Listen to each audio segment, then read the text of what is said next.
Hamas తీవ్రవాదుల్ని కట్టడి చేయడానికి వాళ్ళు ఏ అస్త్రాన్ని అయితే వాడుతున్నారో అదే అస్త్రాన్ని ఇప్పుడు ఇజ్రాయెల్ వాడుతుంది. హమాస్ తీవ్రవాదులకి హౌతీ తీవ్రవాదులు వీళ్ళందరూ కలిసి ఏం చేశారు, బందీలను వాళ్ళ దగ్గర అట్టిపెట్టేసి ఆ బందీలను వదిలిపెట్టరు. రెండో పక్కన వాణిజ్య నౌకలు వస్తుంటే వాటి మీద దాడి చేస్తారు. రంజాన్ మాసాన్ని పురస్కరించుకుని అది ముస్లింలకు పవిత్రమైనటువంటి మాసం కాబట్టి ఈ సందర్భంలో యుద్ధాన్ని విరమించమని చెప్పేసి ఇజ్రాయెల్ మీదన ఒత్తిడి తెస్తున్నారు అరబ్ దేశాల ద్వారా, యూరప్ దేశాల ద్వారా. హమాస్ తీవ్రవాదులు, హౌతీ తీవ్రవాదులు, హెజ్బుల్లా తీవ్రవాదులు. ఇజ్రాయెల్ ఏం చెప్తోంది, ఇప్పుడు నువ్వు రంజాన్ మాసం కాబట్టి పవిత్రమైన మాసంలో అట్లాగా సామాన్యులు బందీలుగా చేసే అరాచకం ఏంటి, వాళ్ళని విడిచిపెట్టి మేము యుద్ధం ఆపుతామంది.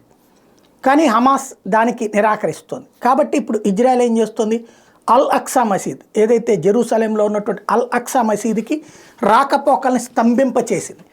అదేమంటే లాస్ట్ ఇయర్ అక్కడ విధ్వంసకాండ జరిగింది, ఇజ్రాయెల్ పోలీసుల మీద దాడి చేశారు. కాబట్టి ఈ దఫా అక్కడికి రంజాన్ మాసంలో అల్ అక్సా మసీద్కి ప్రవేశాన్ని నిషేధిస్తున్నామని చెప్పి దీనికి దానికి లింక్ పెట్టింది. మీరు బందీలు విడిచిపెట్టండి, మీరు అక్కడ తిరగడానికి మేము అనుమతిస్తామని. అల్ అక్సా మసీదు ప్రాంతం ప్రస్తుతం ఇజ్రాయెల్ చేతుల్లోనే ఉంది.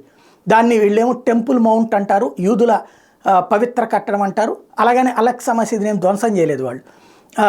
ఆ యూదుల పవిత్ర మందిరమైనటువంటి టెంపుల్ మౌంట్ని ధ్వంసం చేసి అల్ అక్సా మసీదు కట్టారు. తర్వాత మళ్ళీ ఇజ్రాయెల్ చేతిలోకి వచ్చాక అందులో కొంత భాగంలో ఇప్పటికి యూదులు ప్రార్థన చేసుకుంటారు, కొంత భాగంలో వీళ్ళు ప్రార్థన చేసుకుంటారు, కొంత భాగంలో క్రిస్టియన్స్ కూడా ప్రార్థన చేసుకుంటారు. ప్రస్తుతం జరుగుతున్న తంతది.